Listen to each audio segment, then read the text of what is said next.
almost this time, like 3 years ago before the pandemic, you were making your way to Everest Base Camp. Looking back, Everest is like a postcard. Every step you look up and around, and words can't describe how beautiful the mountains are around you. But it was probably the 6 to 9 months of preparation beforehand, which I really am most proud about now, that effectively got me there. When you get to the listing presentation in the lounge room, it's often, months and months and months of preparation and doing the right things that actually get you to the summit. I think it's exactly true. In fact, I look at the last 24 months, the challenges that COVID has thrown at us, and I see that as the real metaphor of, getting all that. You're never quite prepared. You never know what to prepare with, but you just need to be your best. How did you find things over the last couple of years?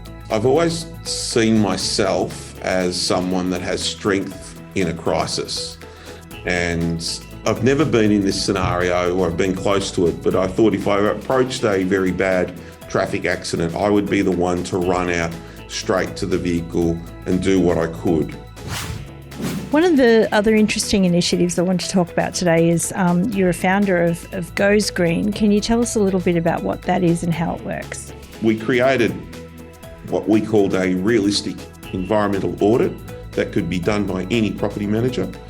And we then provided that audit to the landlord that gave them eyes on the status of their property. How did community involvement become so important to you?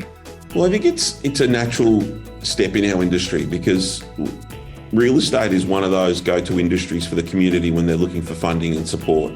So you can either push back on it, or you can start to work with that.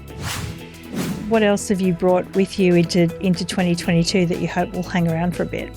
I'd like to think, Sam, that my auctioneering style's evolved. There has been a far more relaxed approach to the way my auctions have been.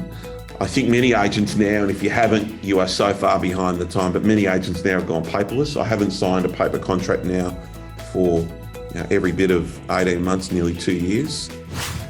What advice would you give another agent if they were sitting there thinking, well, yes, I've got to do something? Well, I think the start needs to be natural. That's the first thing. If it's not in you naturally, you can't give to receive. And again, I'm repeating the comment from Chris Hanley. Certainly your own sporting clubs, but if you may already be active in the sporting club, but then push yourself to be on the committee, push yourself to be onto the board, get involved there, and you'll find that there are natural connections that will continue to link you with the community moving forward there. But it's got to feel right for you in the first instance, and I think sporting clubs is a great first step.